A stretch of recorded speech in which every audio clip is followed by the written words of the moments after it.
Alors j'avais envie de lire aujourd'hui un extrait de La centrale d'Elisabeth Fillol aux éditions POL. C'est un livre que j'ai lu il y a 3-4 ans, voilà, qui parle d'ouvriers dans une centrale nucléaire et d'incidents. Alors à l'heure où en Belgique on se pose la question, ou on ne se la pose pas, ou trop peu du maintien de certaines centrales nucléaires en activité, je pense qu'un extrait de ce livre est de bon augure.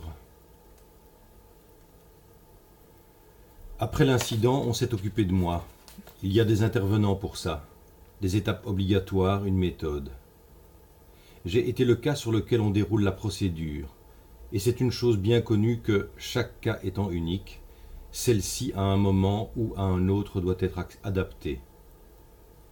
Dans le domaine particulier des procédures d'urgence, aucun technicien, aucun ingénieur, même le plus inventif, ne viendra à bout du challenge qui consiste à tirer d'une situation toutes les conséquences en termes de risque, à envisager le pire pour en limiter l'impact, le pire dans l'univers des possibles n'étant pas une figure statique, facile à saisir, bien au contraire. En matière de pire, on peut toujours faire mieux, et la réalité des incidents qui est riche et complexe est toujours une leçon d'humilité. Quant au risque nucléaire, le circonscrire à l'enceinte de confinement, idéalement on aimerait bien, on tend vers ça, pour finalement dans la pratique s'en remettre aussi aux statistiques, la probabilité que ça arrive ou que ça n'arrive pas, l'incertitude, son seuil de tolérance, etc. On imagine des heures et des heures passées à dresser la carte des cas connus et répertoriés ou prévisibles, qui s'enrichit du retour d'expérience, et le reste, l'impondérable, les taches blanches, qu'on ne se représente même pas. Quand l'incident se produit, c'est grave ou c'est moins grave sur l'échelle INES, notée de 1 à 7 de la sûreté nucléaire. Ça peut être grave collectivement ou de façon isolée pour un travailleur ou deux. Les statistiques intègrent ça aussi, le bien du plus grand nombre et la quantité négligeable. Donc, dès l'instant où l'alerte a été donnée, je n'ai eu rien d'autre à faire qu'à laisser faire autour de moi ceux qui étaient là dans l'accomplissement normal de leurs tâches et l'exercice de leurs fonctions, à charge pour moi de ne pas entraver la procédure, obéir aux instructions, répondre aux questions qu'on me pose. La sortie sous escorte médicale du bâtiment réacteur, le dosimètre que je dois leur remettre parce que d'autres dans ma situation étaient tentés à une époque de le faire disparaître, premier sas de contrôle, mesure de la radioactivité en tenue, second sas de contrôle, mesure de la radioactivité sans la tenue, douche, la contamination externe s'élimine par douche et brossage, habit civil, transfert à l'infirmerie, examen, questionnaire de santé, entretien. Entre deux prises en charge, on me demande d'aller attendre sur un banc dans le couloir. Quand on est assis là, on est dans la vie normale de la centrale et des contrôles médicaux obligatoires à l'entrée comme à la sortie, mais les minutes passent, les visages changent et on attend toujours.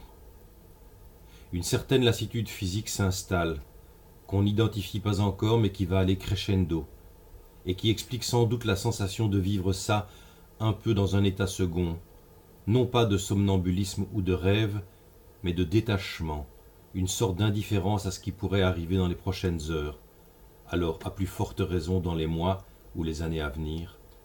L'impression d'assister à distance raisonnable à la grande entreprise du personnel de santé, au travail mobilisé comme pour un exercice d'entraînement en temps réel, et que ce soit ce corps-là, le mien, qui soit au cœur du dispositif m'étonne un peu. Tant d'efficacité, de professionnalisme, pour finalement quoi? Pas grand-chose puisque l'engrenage bien huilé de la procédure s'est enrayé. Et c'est une petite pièce métallique ramassée bêtement qui en est la cause et le grain de sable.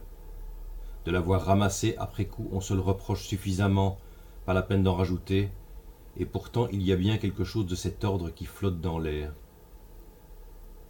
J'ai été pris en charge, ils se sont occupés de moi, et quand il s'est avéré qu'ils bloquaient sur un point de procédure qui était l'impossibilité de mesurer sur place la radioactivité de la pièce et d'évaluer la dose de rayonnement que j'avais reçue, après les examens de routine, rassurés je suppose sur l'essentiel, ils m'ont renvoyé à la maison, à charge pour moi de revenir le lendemain pour d'autres examens et un suivi de la dose. 2 heures après, j'étais allongé, raide. Le temps de dîner entre collègues, de rentrer au camping et d'attendre Jean-Yves. On a bu 2 bières ensemble, et ça m'est tombé dessus. Voilà, c'est un livre vraiment très très très touchant. La centrale Elisabeth Filleul aux éditions POL. Je pense que ça a dû paraître en 2010. Voilà. Je pense qu'on le trouve en poche aussi.